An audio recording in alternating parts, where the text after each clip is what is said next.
Okay, in this video we're going to look at question 6 part B, where you're asked to record a macro that automates a particular task, so that once you've recorded that macro, that task will be carried out every time you trigger it.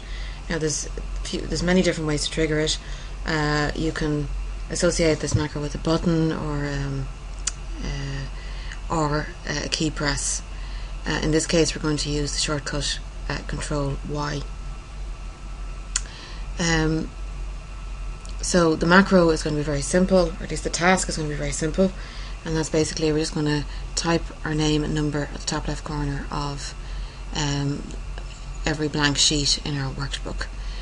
Now doing that once is not particularly it's not a particularly difficult task or a long-winded task, but if you have to do that 100 times, it can become quite tedious and boring. So it's to be able to get a macro to do it for you, or to automate that task for you, will make life a lot easier. Now for this we don't have to actually write any code. The code is basically written for us, but we can actually look at the code and basically make any changes to the code if we need to. So the first thing we do is go to a blank Excel.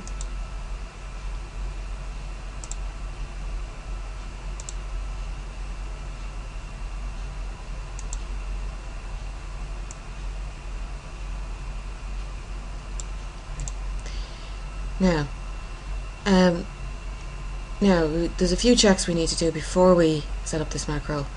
The first thing is to see that we have a developer tab. Developer tab sometimes you find is not there automatically. It's not like the home tab, which is always there when we open Excel. If it's not there, we need to add it in. Now once you've added it in once, that's it. But in this case it is there. But if it wasn't there, we go to File, Options,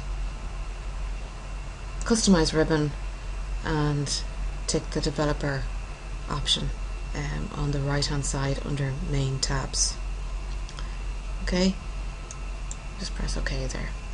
Next thing we need to do is, when we're saving this file, we need to save it as a macro enabled workbook. Okay, so it's best to do that immediately. If you have saved it already, it's fine to save it again. It'll just resave as another file, a second file, but it's easiest just to do it straight away. So we save that as Excel macro enabled workbook. Just save that to the desktop. So now we've done that, the last thing we need to check before we do anything else is macro security. So we click on macro security and we check that we check the macro settings under macro settings, and we check that all macros are enabled. Okay, ignore the fact that it's not recommended. We just click on enable all macros and click OK. Now we're ready to start. So again, there's many different types of tasks that can be automated, and we're only scraping the surface here. But one particular task that we're going to look at is just typing something. Again, in our case, we'll just type it in the top corner of our worksheet. So we click on Record Macro under the Developer tab,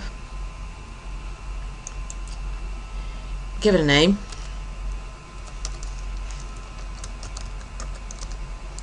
and we give it a shortcut key if that's the way we want to proceed. So for example, Control Y.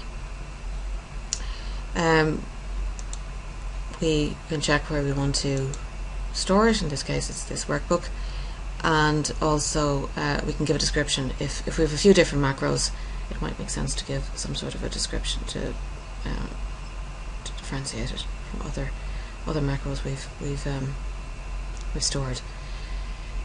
So in this case we won't bother with that, and we just click OK.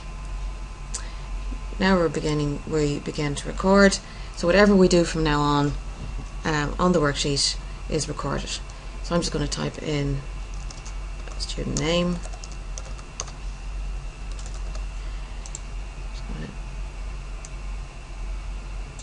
widen the cell and just put in some student number 109. Okay, and I'm just going to stop recording at this point. Okay, and now if you go to the far left and click on Visual Basic, now you won't see anything yet. Ignore Microsoft Excel objects, Sheet 1, etc. Go to Modules. We'll find that Module 1, if we double click on the Modules folder, Module 1 has been created. We double click on that and we find the code written based on the macro we've just recorded. Now we don't have to understand the code, we don't have to understand anything about Visual Basic, but you can see there that you know, it basically records the fact that the first A1 was selected, Joe Bloggs was typed into this cell which was selected. Again, any other cell that might be selected along the way is also recorded. If the column width has been changed, or the column height or whatever, that's also recorded. And finally, B1 was selected and 109 was typed in there, and that's also recorded. Okay, at the end I just clicked on another cell which happened to be C2, so that is also recorded. So everything I did, if I made anything bold, if I did any sort of formatting, that will be recorded in that code. So that's basically the code that automates that particular task that I've just carried out. Now you can just close that off again and check that it actually works. So we go to Sheet 2 and go Control Y if we remember the letter that we used. Yes, it was Y. And again, Joe Bloggs 109 appears automatically in there. Again, we can keep doing that. Sheet 3, Sheet 4, etc. Okay, so as I say, it can be quite useful if you have a task that you need to be carried out quite a number of times. More than 3 or 4 times, in other words. So that's one way of creating a macro. Another way is actually by writing some code, and there's lots of different ways we can write this code. I'm just going to create a function, and this is what's called a user-defined function, so that when we go to our insert function and we go to select a category, at the moment when we scroll down we don't see anything that's user-defined. Okay, everything is there, has been there, it's basically Excel defined. Now if we want to create a user-defined function, we go as follows.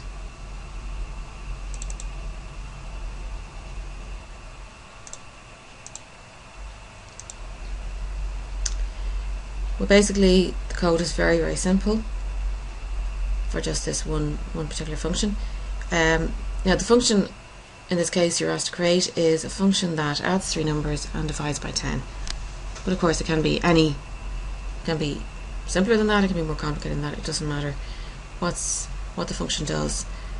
The code is basically function, it's a keyword, you can see that's in blue, name of the function, which can be anything you choose, and the parameters it takes. Okay, in this case 3 values.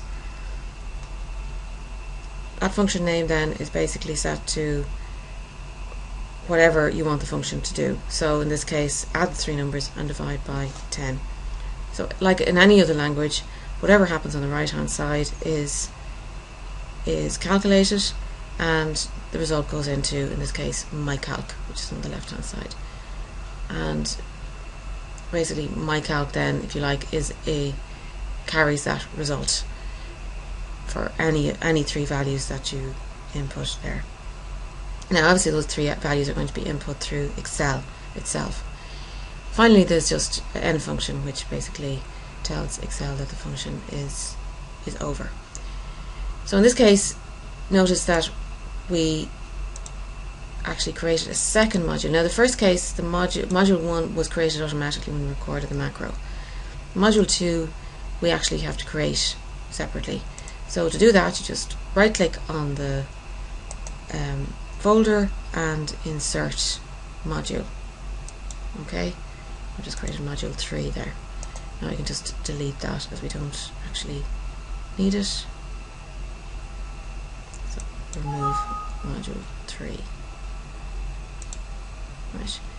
So everything so far we've seen has been written in what's called modules. Okay. So again, we ignore in this case sheet 1 to sheet 9. The particular Excel objects or workbooks for those. So basically, when we go to, we can close that off, and when we go to insert function, now this time we will find under categories, we will find user defined. Now you could have a list of functions there under user defined. In this case we just got one, so just click OK once it's selected, and it'll ask you for 3 values. Okay, so you put those 3 values in, and that function should work out, should basically add those 3 values and divide by 10 in this case. So whatever you wanted to do, you'll have defined that. You'll have defined that when you were creating your macro. So, for example, you've got a table here. You've got 3 values x, y, z. You apply the function myCalc, and it takes those 3 values, adds them, and divides by 10. So you don't have to do that. Again, it's something you don't have to do manually. If you had to do that quite a number of times for different values, it get quite tedious. Whereas if you have a function that does it for you, you just have to call the function, literally clicking on insert function and clicking on the 3 parameters. You know, it's much faster. So that's 2. As I say, macros can be a very, very powerful way of creating functionality from within Excel. We've just seen two very simple ways of creating macros. I would say there's lots of other ways that we could